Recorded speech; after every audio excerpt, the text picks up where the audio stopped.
I suggest we start, and then as we get going, the story will develop. People will join. Okay. Yeah. So the idea is that we let Maelys speak, and at the end of her talk, there will be plenty of time for questions, comments, discussion, and so on and so forth, as we always do. That's an important element of our seminars. So today we have the honor of having Maëlys BELIAZI with us. She is a member of the Space Generation Advisory Council, and she is now located at SGAC in Noordwijk. So she is near at hand, even though she's been all over the world in her history. And Maëlys will tell us about her work and the initiatives and actions of the Space Generation Advisory Council. You have the floor. Welcome. Thank you so much. Thank you for having me. I'm very glad to be here. I will share my screen. Okay.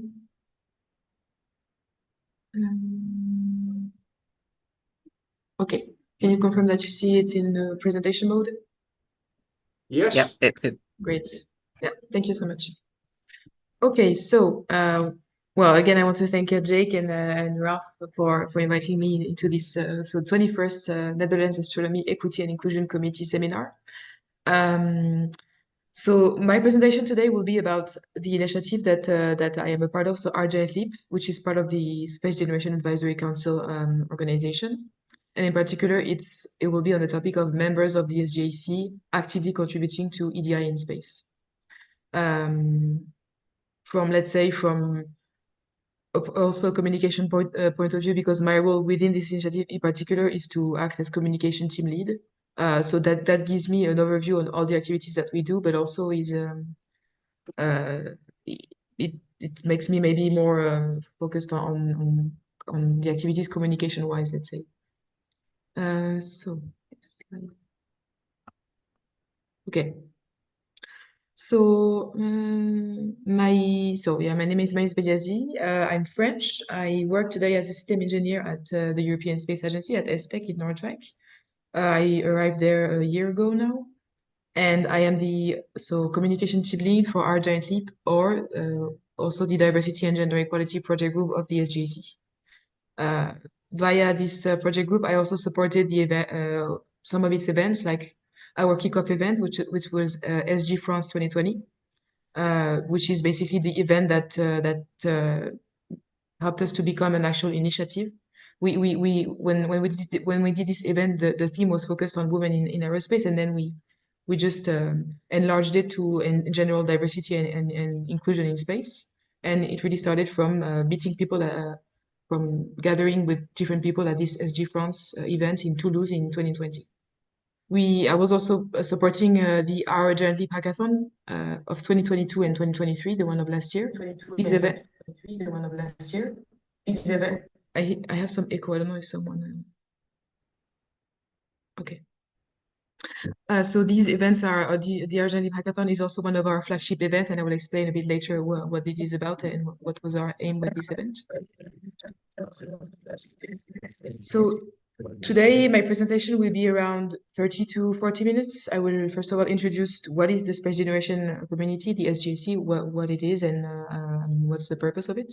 And then I will dive into detail on our initiative, our Giant Leap, and also the Diversity and Gender Equality Project Group, how it was born and what is our purpose. And also detail the main long-term projects and main activities that we develop within this project group. And last, I will just go through, let's say, a year in our Giant Leap. So what it is concretely to be a part of this initiative, what we are doing on a daily basis from the point of view of communication and what we achieved in the past year. So first of all, the Space Generation Advisory Council, we always start with that because I'm not sure everyone is familiar with this organization. So it is a global, non-governmental and non-profit organization that represents university students and young professionals from 18 to 35 years old to the United Nations. So basically, it was created by the UN at the end of the 90s to gather recommendation from the young space generation on how to uh, uh, manage international space affairs in a peaceful way. So all in terms of both in terms of technology, but also in terms of legal aspects and other aspects in the space sector. So the idea is that every year we get to meet, we get to meet high expert and representatives from the UN and to give them our recommendations of the year in different disciplines of the space sector, so that they take them into account for higher level decisions or taking actions in the space sector.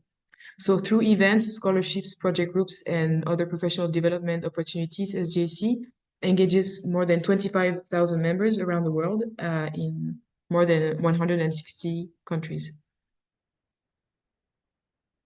Yeah, as I mentioned a bit before, so the idea is really to create a global volunteer base of university students and young professionals who have a passion for making a difference in the space sector. And to connect them with one another via events first of all, for networking opportunities and for just coordinating activities of the SGSE at an international scale. And also one of the main purposes is to give the next generation of the space sector the different opportunities for leaderships and give them also a voice in the global space policy. So this is just a nice visualization of our network, as I mentioned before. So we are present in 6 regions, more than 160 countries, and around 25,000 members are part of this organization as volunteers. So the 5 pillars of SGC, the way we connect, we coordinate, and we come up with the global recommendations for the space sector together is via these 5 pillars. So first of all, events. So there are many events organized either at national level, because each country has a representative for the SGAC, and then each country can organize itself to have events. For example, we call them space generation country events, so SG country events, every year or even more than once a year in a specific country. So each country is organized by sub-communities of the SGAC. So there are events at the level of the country. There are also main flagship events of SGAC that come back every year, like the Space Generation Congress, which is always a week before the International Astronautical Congress. And talking about the International Astronautical Congress, so the IAC, this is also a big flagship event where SGAC acts as main organizer and participant. So these events is a way for us to coordinate, to get together, to come up with relevant recommendations in different parts of the world. Then the project groups is how we divide the people of SGAC in different topics or disciplines. For example, there is a project group that exists since a long time ago on space exploration. So there they focus on activities of what can be the recommendations for the newest technologies in terms of space exploration, with which countries which countries should partner together to develop new space exploration missions and things like this. So this is, for example, the focus of this project group. In total, there are 11 project groups in the SGAC, and we are the 11th one. And we were the latest to be created. We were created in 2021. And each of these project groups are really pillars of the community, of the SGAC community, and people can take part in one or many of them depending on their areas of interest and where they want to contribute. Then also another pillar is just professional development. Of course, when we meet for events or when we gather in project groups, it's also a way for students and young professionals to develop their careers, to get career advice, to exchange together. We also have, for the next one, so scholarships. We have also big organizations sponsoring the SGAC and our events as well. And they are also really interested in sponsoring, let's say, the young generation of space enthusiasts. And so they also provide interesting opportunities like scholarships for the members of the community. And the last thing is UN-related activities, of course, as we are created by the UN, and in particular the UN COPIOS, so the Committee of the UN focusing on the peaceful use of our outer space affairs. We we can attend some, for example, some assemblies of the UN. We are invited to the annual UN Copious Assembly, where each project group, for example, can present the main recommendations of the past year to the UN experts and high level high level executives for them to then take further into implementation or into action. So these are really the 5 pillars of the SGAC. And today, particularly, as part of the project group pillar, I will present what we are doing in the diversity and gender equality project group, which is one of the 11 project groups of the SGAC. Just a quick, quick note of information. You can become a member. It's free. It's easy to access. In 5 minutes, you can sign up on the SGAC website and become a member. And then you can be informed on all the activities that we organize and also join the SAC community as well. So I can also share the slides later on with Ralph and with Jake, and if you want to have a look and maybe sign up as well for SGAC. Or invite your students or the young space community around you to subscribe. So now our giant leap. So our giant leap, it's the name of the initiative, but now we are also that diversity and gender equality project group. I will focus more on what we do in this project group and how we were born and how we function. So our theme, as it's written there, is for diversity and inclusion in the space sector. So hello again, first of all. Thank you again for having me. I want to here showcase our 2 project group leads, which are Kirtana Reddy and Yulia Kisheva. I will start with Yulia because she is a very important person for our giant leap because she actually created this initiative from the beginning. So we actually met with her and some other friends at an SGAC event in France, and that's where she proposed this idea of starting, first of all, an initiative within SGAC to tackle diversity and inclusion topics. And we came all the way from there, that was in 2020, to the way we are today, a big project group with more than 100 members actively working on EDI topics in space. So Yulia is a PhD, so she just completed her PhD in France in aerospace in the south of France. And she's been the co-lead of this project group and of this initiative for more than 6 years now. She's Russian and Swedish. And then on the left we have Kirtana. Kirtana recently joined us as the new co-lead of the project group. She's from India and she's a mechanical engineering student. Now more into detail on the project group. So our global purpose is to say that, well, as a statement, first of all, the highly ambitious and at times futuristic space sector is not a steady cruise for all, and for many it is actually quite the opposite, so it is a bumpy ride. And we are really here to give a voice and a stage for minorities working in the space sector to first of all, battle all the stereotypes or the biases, whether conscious or unconscious, that they're facing on a day-to-day basis being part of this community. And also help them create a safe space where they can discuss these issues, and maybe we can all together move forward, propose recommendations, and change the way things are working today. The way sometimes for the issues that we're facing for EDI in the space community today. The main pillars, so the main sustainable development goals that we're tackling are quality of education, gender equality, decent work and economic growth, and also reduced inequalities. So 4, 5, 8, 10 of the UN SDGs. In terms of community, we are 100 active members. We form altogether more than 40 nationalities being represented. 77% of us are female, and then the rest are mostly male, but we also have some non-binary representation. And we have more than 5 long-term projects tackling different aspects of diversity and inclusion in space. So either through education, through diversity in astronaut selections, through just conducting research activities on what kind of recommendations we can propose for certain target groups or minorities in space. So I will explain all of this later on when I will present one by one each long-term activity and what is being done there. And our our, let's say, bigger community. So not only our members, but also the people who support us, who follow us, and who are part of our SGAC community and collaborate with us is around 400 members around the world. So first of all, an important part of our project group is the events that we have. So I was mentioning before that the event that really kicked us off as an initiative was the SG France 2020 event that was held in Toulouse, in Supaéro. So it's an engineering school, an aerospace engineering school in Toulouse.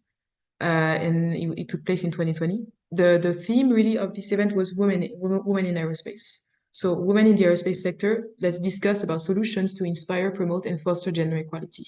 So it gathered 45 SGAC members and 15 experts coming from the space industry or space institutes, mostly from France, but also around Europe and some also outside of Europe as well.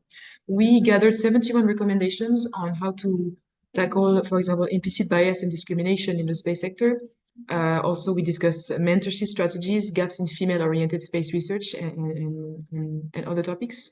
And from the 71 recommendations, that's how we really started. We really kicked off the Argentine initiative, and we really put in place specific activities that we wanted to work on in the next few years. So that got us started as an initiative, and then on top of that, we also opened up on other topics related to EDI. And today we are covering a lot of activities that I will detail in the next slides. Another flagship event is the Argentine Hackathon. So this time I mentioned at the beginning that as a communication team lead for the project group, I took part in this organization. In particular, the first one. So the really first hackathon that we organized was held in Korea in August 2022. So the idea of this hackathon is that we wanted to do a hackathon on marrying the space, the space sector, and in particular space technology with EDI topics, and in particular gender equality. So we wanted to do a hackathon on the topic of how can space technology and know-how help make a leap forward towards gender equality on Earth. So that people can understand that, well, first of all, gender equality is a very important topic, and we can help via the space sector, via space technologies, we can bring a contribution to fostering gender equality on Earth. So it could be, for example, ideas like providing information from space to women working in the agricultural field, or for women, I don't know, going home alone at night to use the satellite navigation to help them find their way and not feel alone. Or I mean, there were many ideas proposed, many great ideas. So this was the first edition of the event, took place in South Korea in 2022. We had around 50 hackers participating, including around 7 teams. And it was also in partnership with UNOSA and with the UNOSA Space for Women initiative. So UNOSA it's also a branch of the United Nations tackling outer space affairs, and they do have an initiative specifically targeting gender equality and women in space called Space for Women, and they were partners of our first hackathon in Korea, which was also very interesting to have them there as experts and supporting our event. And so now going into the activities. So now I will present each of the long-term projects that I mentioned before, and you will see the wide range of activities that we cover in our project group. So first of all, research activities. Via these research activities, we want to know, for example, what is the current status on gender equality and diversity in the space sector, and what are the best common practices that we can embrace, that we can put in place to embrace and foster gender equality and diversity in space. So we have maybe we have even more than that today, but we have around 20 active members in the research long-term projects, and we cover topics from data collection and statistics, policy, education and STEM. Also, we have a subgroup focusing on the LGBTQIA+ community and its inclusion in the space sector. And we gather best practices for industry and for space industry and institutes to put in place based on also the results of our data collection. And we also try to implement from last year the role of diversity officers within the SGAC. So people fully devoted within the big SGAC organization to act as a the diversity officers, so provide recommendations, check if also if there are any issues in terms of inclusion in the different project groups, and kind of raise these issues and these recommendations at a global level for the organization. Particularly for this, I know we were discussing at the beginning with Ralph, we are sharing around surveys currently, so that we can, we can fulfill our goal of collecting data and statistics on the current, to have a better view of the current status of gender equality and diversity in the space community. So I will also share these surveys with you at the end of the presentation. So it would be great if you can also participate. It really helps. The more we have answers, of course, or the more it helps us to get a better overview and provide more concrete and targeted recommendations. The next activity that we have, so long-term project, is called Figures. The purpose of Figures is to get an overview of the current experiments that are proposed in analog space missions and to see where we have the gaps with respect to if we are covering the whole range of people who take part in space today or not. For example, there are many analog space missions that are male only, and we lack a lot of data on analog space missions with women. For example, we miss a lot of data for women conducted analog space missions. This is just an example out of many. So the idea is to come up with new research and experiments that we can do to better prepare the space society for the first. For example, the idea at the beginning was the first woman on Mars, but now it's more what kind of data are we missing from different profiles of people in space. So Figures proposes new experiments to research institutes or to research institutes performing analog space missions, so that we can collect more data where we are lacking information. I think now we have around 15 active members in this project group, and the cover topics are, so as I mentioned, experiments for analog missions, proposing new experiments for analog space missions, in particular focusing also on the sex disaggregating data protocol. So this protocol is the fact of separating the different data collected during an analog space mission based on sex, and how we can also gather the relevant information only on female on one side and male on the other.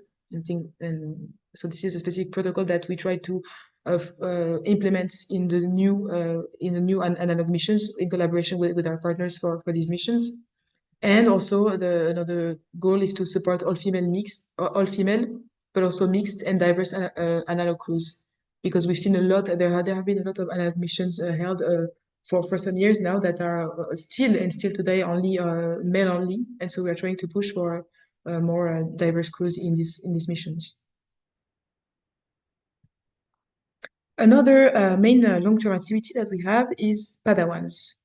So the purpose of Padawans is to reach out to the youngest of the youngest space generation and to show them that, first of all, space is for everyone, and that they can be a part of it if they want to in the future. So it's really to break the stereotypes or the biases from the beginning, and to just conduct hands-on activities with younger children to show them that space can be fun and space can be for everyone, and there are no barriers to reach the space sector. So it's a very nice activity that we have, and actually in 2022 we won the WAIAE, so the Women in Aerospace Europe WAIAE.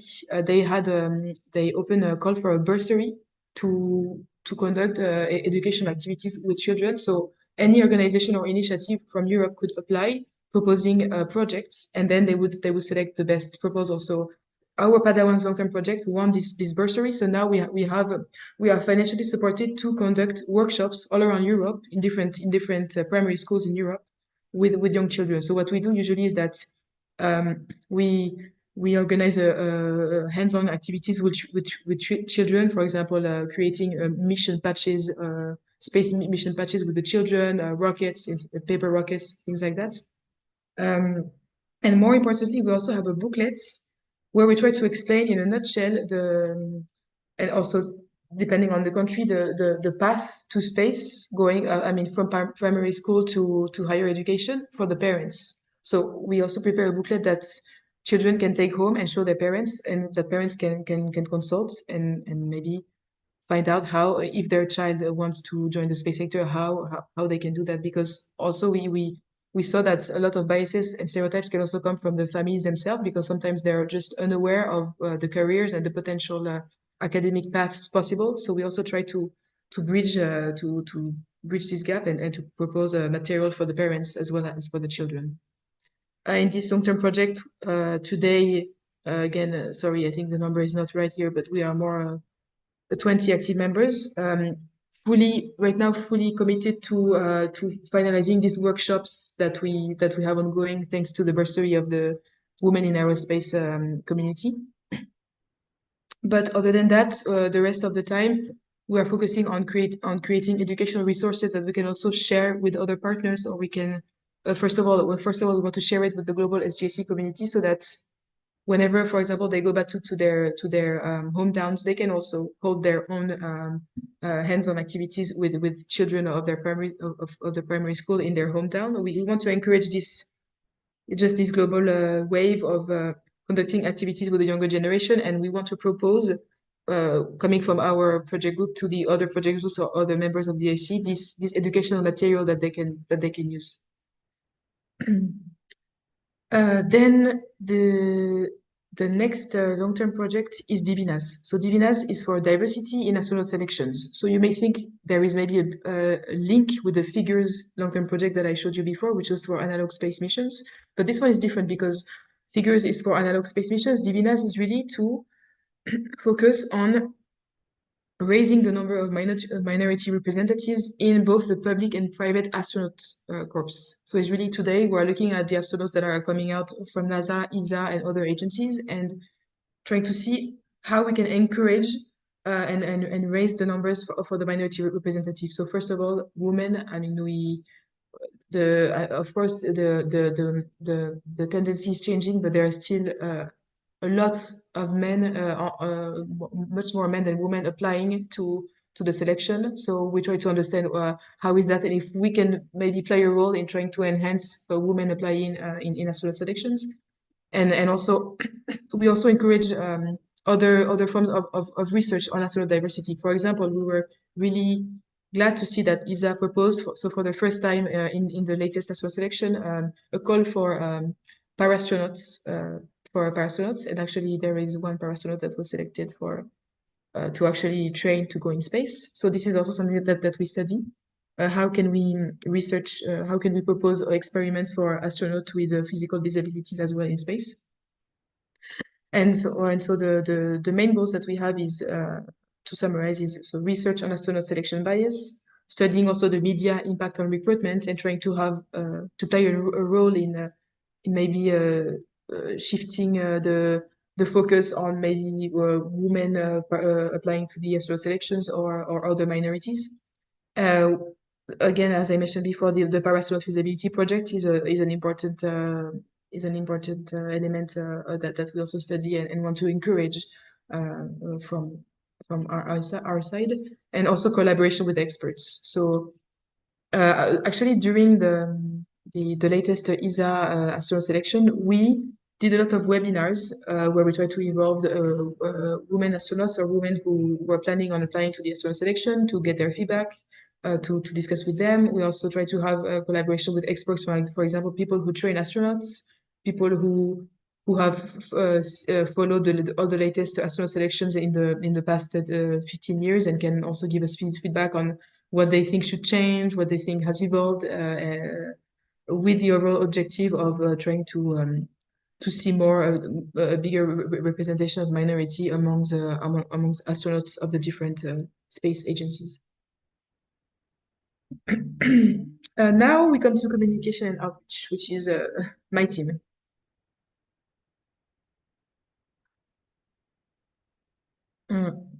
So communication and outreach is also another pillar of our project group. It's also another long-term project. So the purpose of my team is really to highlight all the activities that our members are conducting. So it's really to give just a platform to showcase everything that we are doing to the public, to the rest of the SGAC community.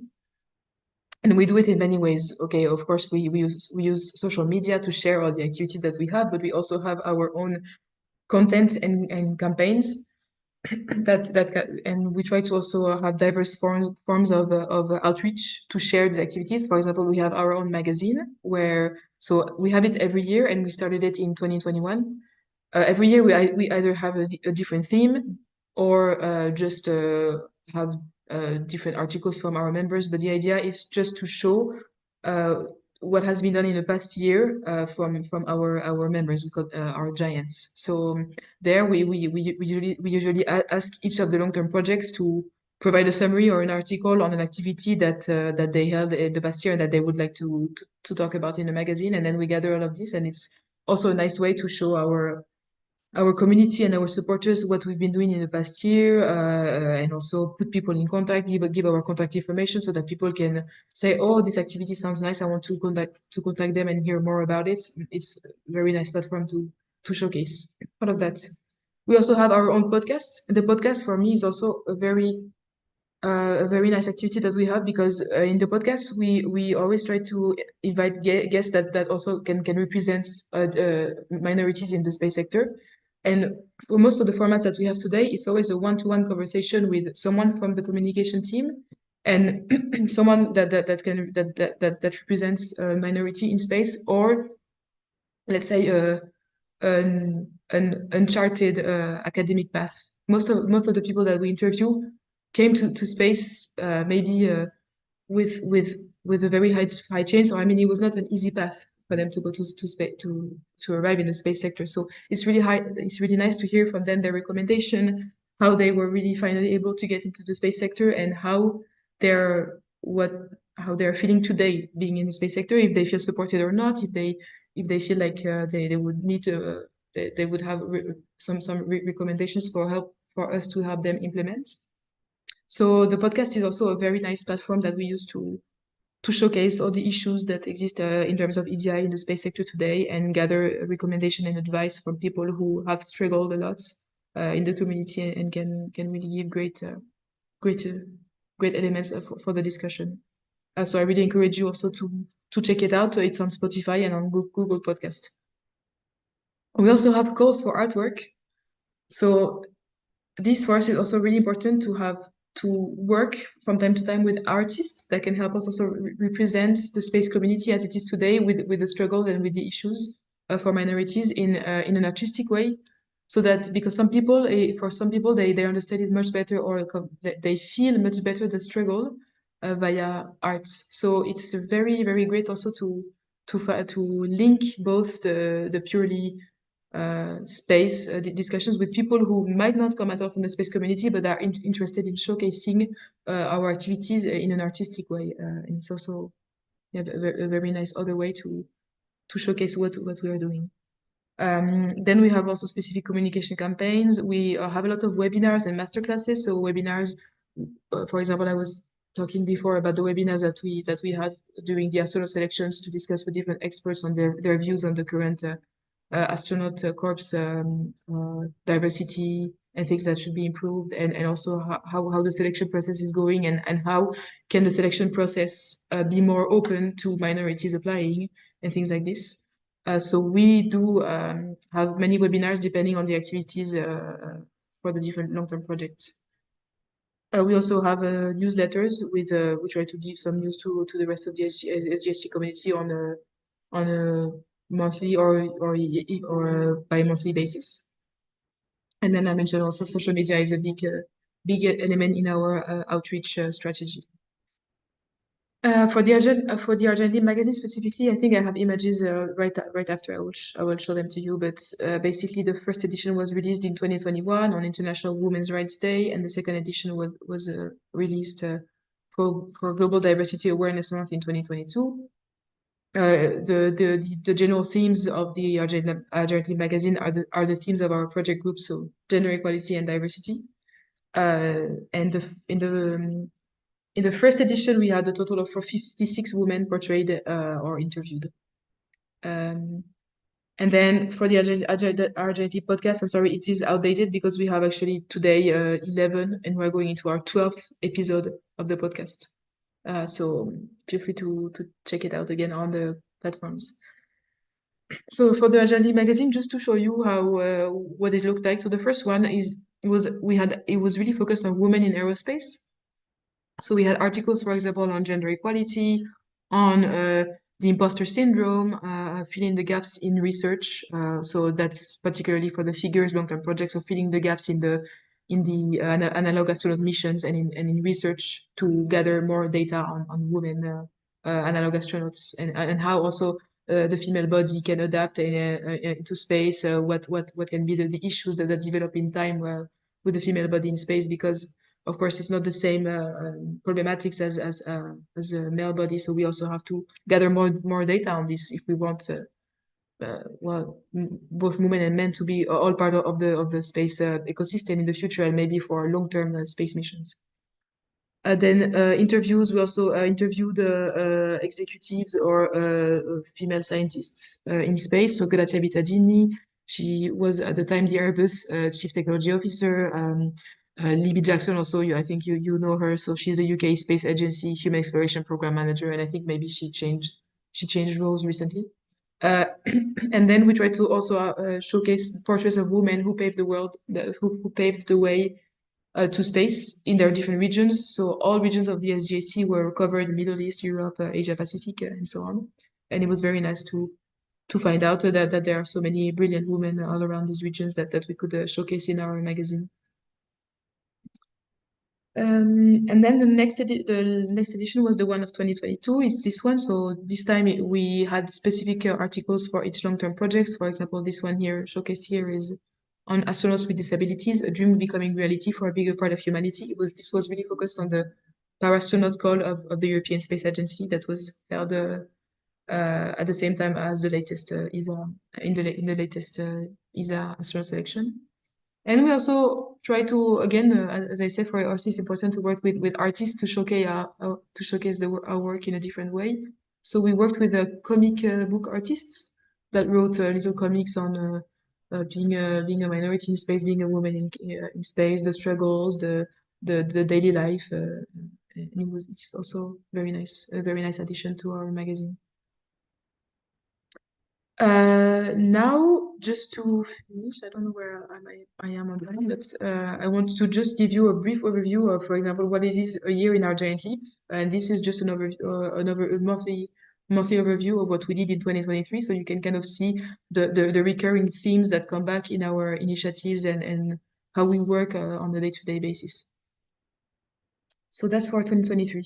So if I start with January, for example, January of last year, we wanted to recruit more people. So, okay, in terms of communication, we had a new design, etc. We worked on that. That was really nice. But I think the main message I want to give you here is that, I mean, we have so many activities that we want to work on, so many new ideas, new partnerships that we have to recruit constantly because, I mean, we need a lot of people. Now I mentioned we are 100 people. We are actually currently in the wave of a new.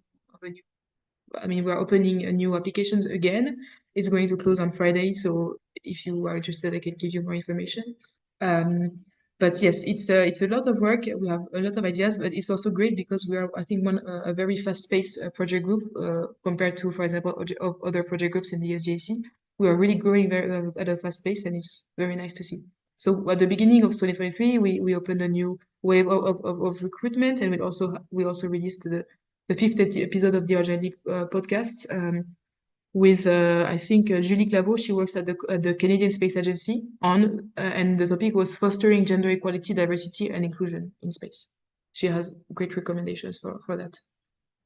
Then February, there was the International Day of Women and Girls in Science. We always try to do a little mini campaign on that day to showcase our activities because they're fully aligned with also the purpose of this International Day or the celebration of this day.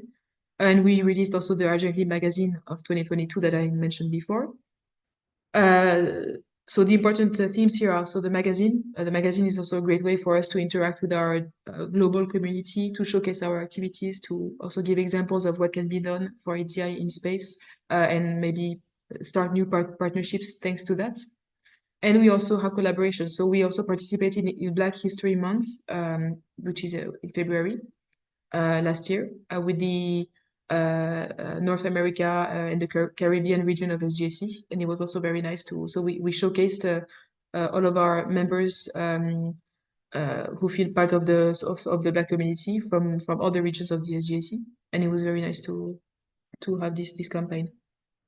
So collaboration is also a big driver in our activities.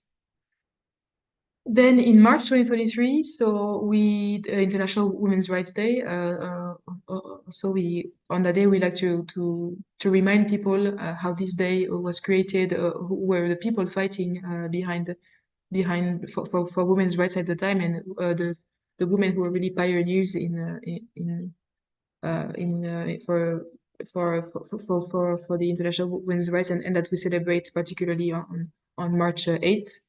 And we also released another episode of the podcast on how diversity strengthens team performance. We also like to discuss this a lot because people can think, okay, you are doing this is nice, but what can it bring to my team, to my industry, to my institute? So we really like to remind people that not only it's diversity and inclusion are really important topics. I mean, being as a human being and being part of the space community, but also because it really brings a plus to a team performance and to the working environment. Then in April 2023, so April is always Diversity Month, so we like to showcase our members during this month. So last year we had a great, very nice diversity campaign where we showcased all of our members. As I mentioned, we represent more than 40 different nationalities, so it's always very nice to just show all the different people who are part of our team, what they're doing, and why, especially what drives them to be part of the Agile initiative, why they think that it's important for them to be part of it, and what they think we can achieve with it. So for example, here one of our members, Libby, is saying that for her it's essential as we continue in this new age of space exploration that we do so with diversity and inclusion at the forefront. So sociologically speaking, it is important that as we venture further out into the cosmos, we go as explorers, not as colonizers. So we had a very, very nice post from our members explaining what is their motivations to work in this initiative. Okay, and then in May, okay, that's very communication used, but we just got our own Instagram. For us, communication is very nice, but also really for our initiative, it's a way to reach out to another kind of audience, maybe to open up to a wider, to have higher chances of reaching the SGAC community and maybe the younger audiences as well. So it's a way also for our message of diversity and inclusion to reach a bit further. And we welcome our new colleague Kirtana. I think I mentioned her at the beginning. She's our new colleague. She's been there around a year now, and alongside Julia to lead the project group. In June 2023, so this is the Pride Month. So we also do a lot of communication around that. We have a specific subgroup within the research team that focuses on the LGBTQIA+ community and its inclusion in the space sector. So we do a lot of informative visuals on the colors of Pride, where they come from, the history of that, what is the status of the LGBTQIA+ inclusion today in the space community, and what we're working on to increase it and enhance it. We also did a special collaboration with the Space Pride association that is specifically targeted on these aspects in the space sector. And also, creatively speaking, we had this CSP, so Creative Space Program. It's a way for us to, like I was saying before, not working with artists, but with designers. So doing a bridge between design and space, and and using design to showcase even more the message of EDI and also show it in a different way.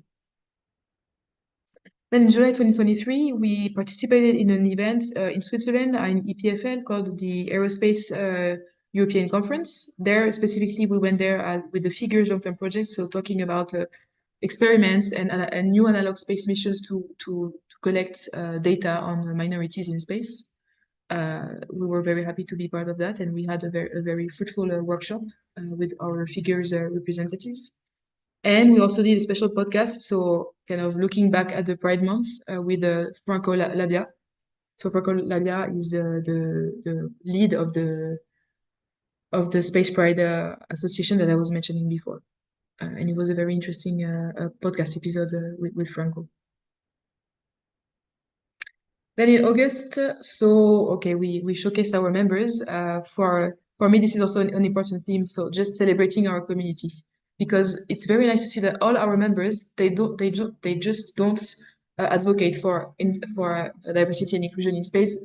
I mean, they don't advocate for it only within our project group. I mean, they advocate for it also with their communities, in their workplace, in the activities that they do, etc. They also want to show what the activities that they hold within our project groups as examples to their peers in their other community, in the other circles. So we really like to showcase what they are doing.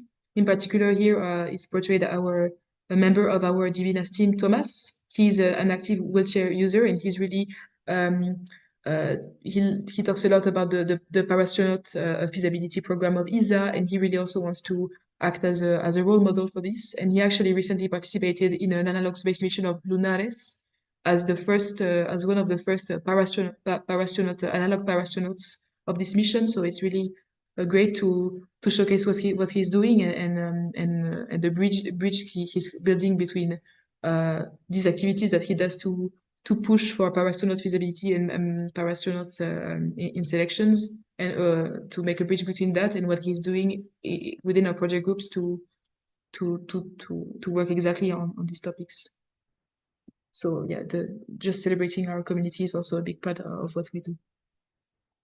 Then in September, so we worked a lot on the communication of the hackathon, on the hackathon, because I mentioned that we have this RGLD hackathon that we started in 2022. The first edition was in South Korea, and then the second one was in September of 2023 in Canada.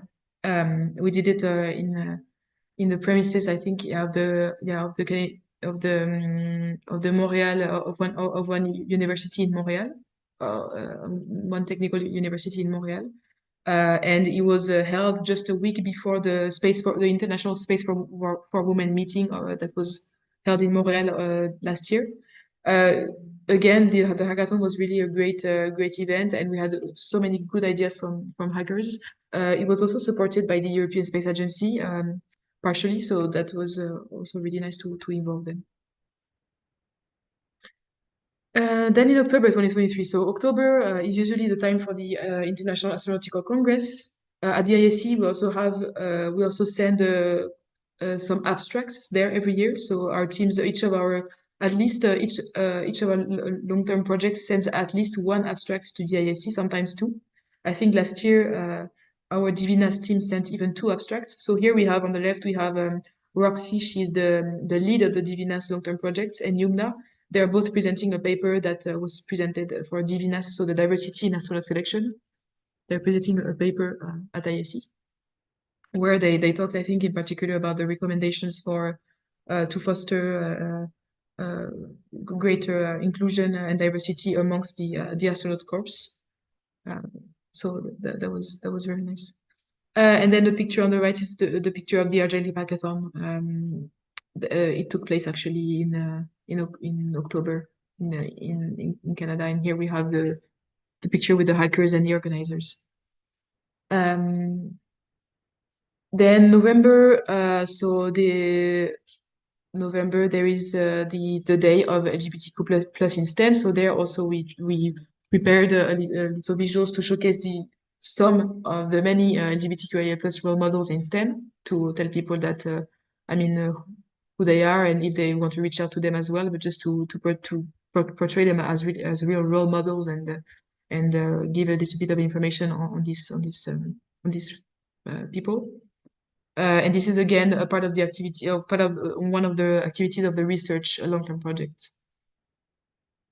And then the final month of the year, we did some focus on the Padawans. So Padawans, if you remember, it was the long-term project focusing on reaching out to the very young space generation, doing some activities with primary schools. So there have been, as part of the bursary that they won from the Women in Aerospace organization, they held already 6 or 7 workshops around in different European cities. And we showcased some of them. So for example, here is the one in London that took place in January of last year, and then the one in Paris in April of last year.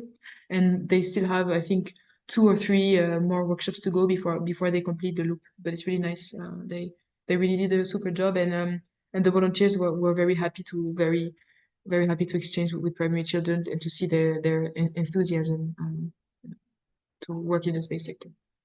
We also published the podcast episode 10 of our podcast, and which is a nice episode because it tells the story of our podcast, why we created the podcast, the people that we have interviewed so far, the main recommendations that we gathered from the different interviews, one-to-one interviews with our guests in the podcast.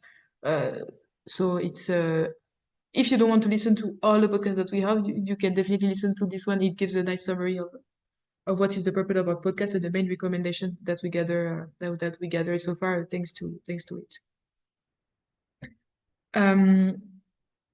So I will not extend much more. I think this is, the core of the content that I wanted to share with you today. Here I put some information on our project group in social media. You can reach out to us there. You can also check out our podcast on Spotify. You have our magazines on the calamio.com, and on the SGAC website, you can also find all the information about us. You can also contact us, the general address, or myself directly. You have the address here. And the QR code here is for joining our Slack community. So this is where our members, our active members, but also anyone interested in what we do are joining. So yeah, thank you again so much for having me. I hope it was not too much information. I'm here also now to answer questions. Thank you.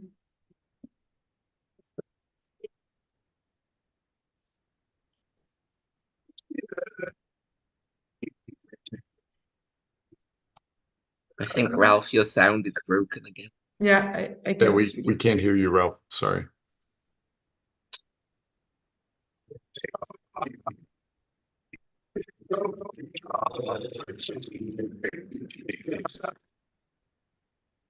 No. Yeah, unfortunately, Ralph, we still can't understand you. Yeah. While Ralph fiddles with his microphone, can I ask a question? Yes, for sure. It's an amazing array of stuff you're doing. I have to say it's really, really impressive. I love the Padawan program, both of course because of the Star Wars reference, but also the program itself. I was curious, are you connected with maybe you mentioned it and I missed it, but do you connect with actual teachers and schools? I mean, to do this, how do you reach the children, I guess? So specifically in the scope of the bursary that we won from WAYA, I think what they did is that first of all, they did a call for selection of volunteers to actually go face to face in the primary schools of their choice and do the workshop. And then it was up to, I think, the volunteers to contact their teachers directly, their old teachers from primary school, and just ask them. I remember you from primary school. Now I am a student in space, or I'm working in space. I would like to do a workshop in your class. Is that okay? Or just going to the school that they went to in their childhood and finding just the contact of a teacher and reaching out to them in this way. But we do not have a proper, let's say, database of teachers. That could be really nice, but for now it's just I think my question was the question behind my question perhaps was, how would you try to roll out an equivalent program or an extension of it? How would you try to do this in your local in our local, environment, our local neighborhoods, You mean how we could extend that in the different? Well, if we could connect what you've already done and created, if we wanted to, connect our local teachers to what you've already done. is there a sort of easily defined way to do that? I mean, we could always point to the web page, of course. Yeah, exactly. So usually, well, you have our global email address. There is also a specific one from the lead that is leading the Padawans initiative. And then when people are interested in doing the same in their local communities, what we provide is just the educational content that we have. But then in terms of just talking to the teachers, we just advise the people, if since they are already based locally, to contact them directly. But then we can just help provide them the educational material and also the feedback on the workshops that we held ourselves with our volunteers. This is the way we function today. Yeah. Okay, cool. Thanks. No, thanks to you. Okay, thanks for quickly taking over, Mike, while I was struggling with the audio visuals. I hope it's fixed now. Ilse has her hand raised. Please go ahead. Yes, thanks. This was an impressive amount of work that you demonstrated for this group, and I'm really curious to understand a little bit better, how do you get the resources aligned for this? You hinted already at you had to do frequent hirings or getting more people on board, but can you give a little bit of an idea, maybe for you personally, how much time is spent on this, and where does that come from, and is there a financial backup also to do all this work, or is that gathered through institutes? So the SGAC is fully based on volunteering. So we only have 3 people who are really who have permanent paid positions, and they are based in Vienna, next to the UN, next to UN experts. And they are, for example, the executive director of the SGAC and the treasurer, and I think another role. So they have full permanent paid positions. All the rest, so let's say we are more than 35,000 members around the world, or the rest are purely volunteers. So we all have either our university and academic work on the side, or we work in the industry or in a space institutes, or not in space. If we're interested in space, we can also join SGAC. But so it's all volunteering. So for example, for me, I've been working for 4 years now, and I always did SGAC on the side. So it was, coming back after work and doing some extra hours for the SGAC on my computer, or staying late, or working on weekends, doing calls on weekends. Is really just that. So the way I think for our project group, I'm really impressed in the way people are so motivated. I don't know. I think just EDI topics are very dynamize a lot the people, and are very topics that people love to be involved in. So that's really nice to see. But yeah, usually people stay for volunteers for a few 3 to 4 years or even more. But then at some point, either work gets too much in the way and it's difficult to tackle both, or just they also start to have family constraints, and they cannot give time to both. But it's really, honestly, so the way it works is really on a voluntary basis, and then people give the time the time that they can. Me, as communication team lead, it's take let's say per week, it can take me up to 10 or 15 hours more than just extra outside of work, and even more sometimes. But I'm honestly very happy to do it, and also particularly because I do communication, in my work, I do a lot of very technical things. And I love also that creative part that I don't necessarily express as a system engineer, right? So I'm also able to do that within SGAC, and that's also why I love it, and I devote time for it.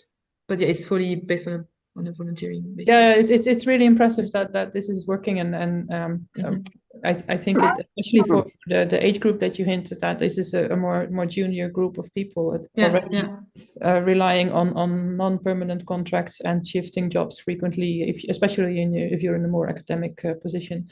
That makes it even harder to see, and I'm really impressed to see that this is working so well for you. Thanks for the very nice overview. No, thank you. Yeah, perhaps as a follow-on to that, do you have a sense for yourself and or the other volunteers that that employers in the space industry at least somehow value this contribution? So does it somehow give you some recognition in the workplace, or for career advancements or things like that, or is it completely outside that?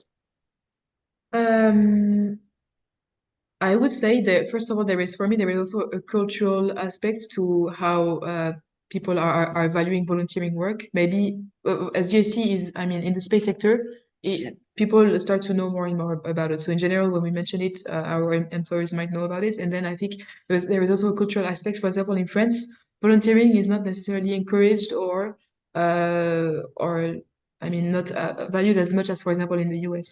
So for example, if we want to have that kind of activity in parallel to our work, sometimes it can come to negotiations with our management. I know that, for example, I had a very good friend also in our initiative, and she convinced her manager to let her have a few hours every month to devote to that, and he agreed, and it's nice, and she was able to do it to do it in this framework. But I think really there is a cultural bias to the way you approach volunteering in general, but I mean, as I mentioned also at the beginning, SGAC has to be more and more famous, and our employers are really encouraging the fact that we are part of it for the most part, and it's also a way they also want to use our involvement in maybe creating bridges between our company and the SGAC community, because they can also get a lot of talent from the SGAC community, and maybe potential people also joining the company through this link. So in general, they value it a lot. But as long as you do it outside work time, I guess. Yes, exactly. As long as, of course. Yeah. Vanna. Yes. Yeah, thank you very much for this very nice, interesting presentation. I don't know if I didn't look it carefully, but did I read it well that 70% of the whole memberships are female? Yes. Yes. So this means that in the majority of engineers and in science worldwide, the majority are men. Yes. While 70% of people who are interested in bringing gender equality and to overcome this are 70% of the minority. How can we get men more engaged in this? I'm asking you this because I know the same identical tendency in the workshop that I am organizing to support the career development of astronomers, PhD and postdocs. The majority of the participants in our workshops are women. So, did you do any survey? How do you explain that, and what can we do to get men more involved in this? Yeah, I totally agree with the I mean that we had for many years. I mean, I guess it's not a surprise that every time you tag something EDI, there's always, even if we have a majority dominated by men, there's always more women applying.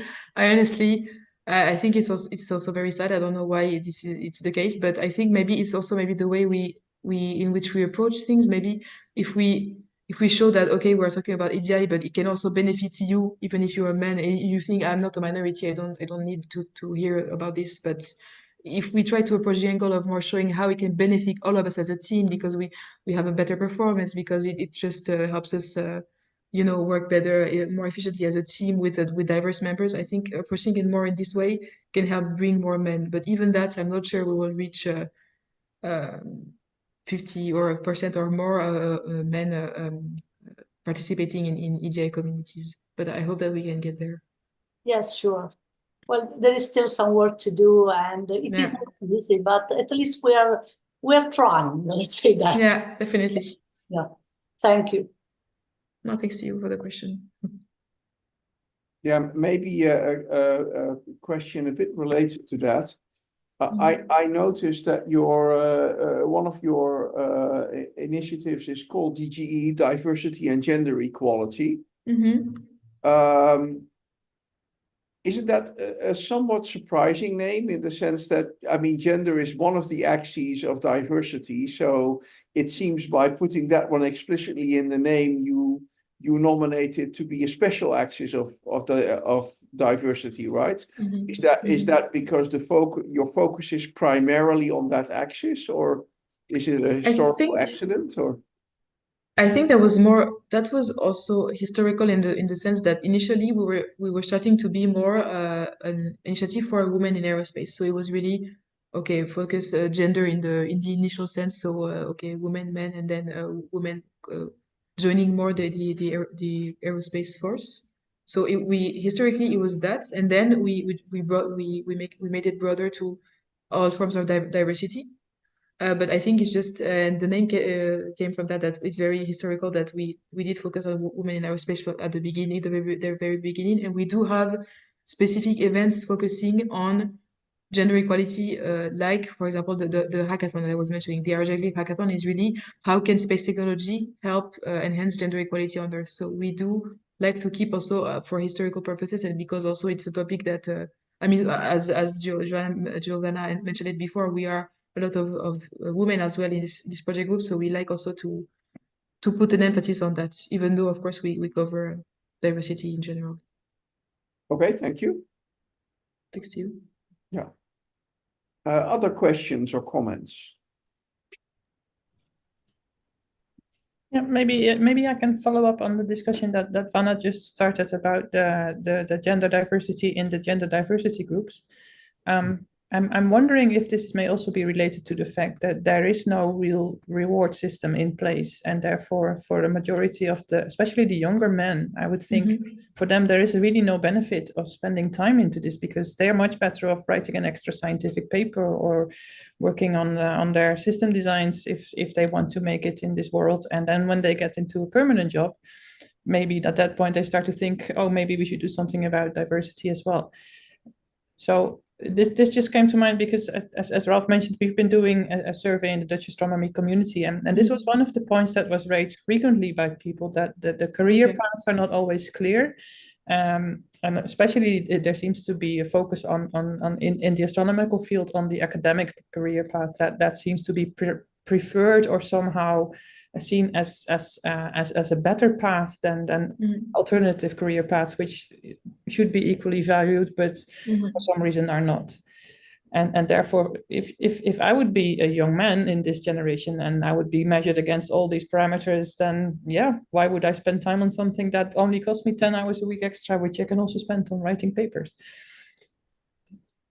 Yeah. So do you mean the when you talk about the reward, you talk about the reward specifically in the SGAC, the fact that we are only volunteers and that the recognition so that if you would apply for a job, and they are basically counting how many papers did you publish versus a male colleague, and you have 2 or 3 papers less because you have been spending a lot of time on this outreach aspect of the EDI group.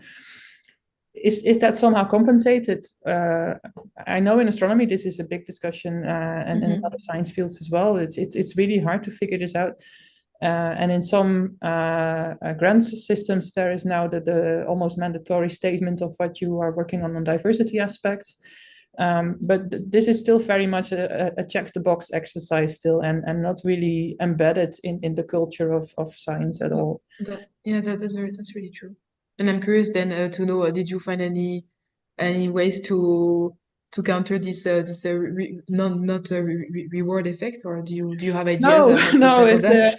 Because I know it's and Mike can probably say more on this, but the National Funding Agency has been very proactive in setting up a recognition and rewards system, and that's been worked on a lot. They had their own survey, but they're finding similar results there, as what I understand from the people doing that the system is there, it's in place, but the impact on the work floor that is not really felt by people. Maybe that is taking time. Maybe they are targeting slightly different things than people are expecting. It's not entirely clear what is the cause of this, but there's definitely not an easy solution to this problem. Yeah. I would say maybe more generally, what is always hard in at least an academic environment is how do you weigh time spent on service versus time spent on other things? I think we are getting there in terms of recognizing EDI efforts as a form of service you can do, similar to being on other committees and doing service. And then you can still ask the question whether, you know, EDI has a higher emotional load, for example, and therefore in some sense is inherently more taxing than other things. But I think, I think it's still somewhat true that the hierarchy is first research, then teaching, then service in terms of how your efforts are valued for things like career advancement. And culture change, I think Ilse is right that increasingly the management opinion is that they should be weighed more equally. And yet it's human beings who are actually doing the judging, and we are all kind of beholden to a cultural history in our field where we still remember being brought up as those things not being equal. And it's not easy to shed that habit, so to speak. Yeah. Yeah, that's definitely true, and I really like your view of research and then teaching and service. It's exactly the way it works, and it's very hard to break.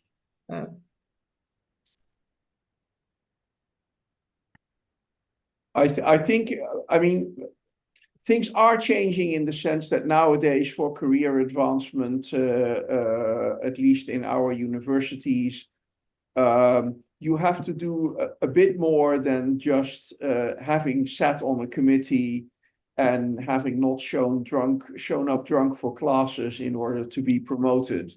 But yeah, you still get the feeling that a paper in Nature counts more heavily than an excellent teaching review.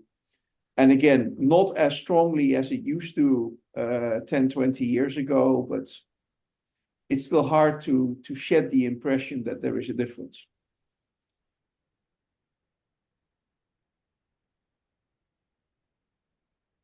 Any further comments, questions? I saw something maybe one. Oh, sorry. No, sorry. Yeah. No, go ahead. Maybe just one more. I was also interested in, you mentioned you're also engaging with or there were diversity officers and social or I'm trying to remember exactly what that bit was, but it hinted at the collaboration also with social scientists to understand certain structures that are already in place in society that may impact gender or other diversity imbalances. Are you actually collaborating with social scientists within that team, or is that something that you're trying to explore? So yeah, no, I don't think, I'm not sure I mentioned we are working with social scientists, but we do. So we just have also like Ralph was saying, we have surveys that we share to try to understand the current status of cultural biases in the workspace, in space, gender equality, and I think there was a third topic. But we do not directly exchange with people from the social sciences, but it's something that we definitely consider, especially as part of the research long-term project that deals with all the data collection statistics and that propose also these surveys. Yeah, I think that would be, that's something that I also find with the survey that we've done, that we really have that level of experience, of in-depth experience and expertise of analyzing these things in the way that they do this in those fields. Would be I fully agree that having people, having one or two people in our discussion right now about those surveys who really have a lot of experience in knowing what to read into the surveys and what not to read into them would be really helpful. Yeah, but then you need to engage them from the start, right? So also in designing the survey questions and everything. And so we missed the boat. We tried, but they were not interested, and then we just had to push forward. So fortunately, but for example, what is nice also is that a lot of people applying to be part of this research long-term project, some of them do have a background in social sciences, and so they're really helpful in helping us forming the surveys first of all, and then analyzing the results. We do have some members who have this background, but it's true that maybe it could be nice to have more to even engage with the experts, with long-term experts in the field. All right, that certainly sounds like you are a step ahead of us in that sense. Yeah. Any other questions or comments? Anything in the chat, Russ and Jake? No. Well, this is Russ. Thank you so very much. That was an incredible overview, and I agree with Ilse that I'm just fully impressed at the scope and the depth and the breadth of the work that you're doing, and on top of that, to do it in your time off. So, but thank you very much. No, thanks so much. All right, a final round of any last questions or comments? No, then I would like to thank you very much again for this very nice talk. Please do share the slides with us. If you will, we can distribute them. And applause again. Thank you very much. Thank you so much for having me. Very interesting. Thanks. And also I want to highlight that we also do, I mean, we really try to collaborate more with people who share our views and want to do similar activities. So, I mean, specifically thinking about you, the Astronomy EDI committee, if we can have more exchange more on these topics in the future, or find ways to collaborate, it could also be very fruitful, I think. Okay, great. Well, thank you very much. Thank you. Great. Thanks. Thank you all so much. Thanks everyone for attending and participating in the discussion. And Thank you. at the next seminar. Bye-bye.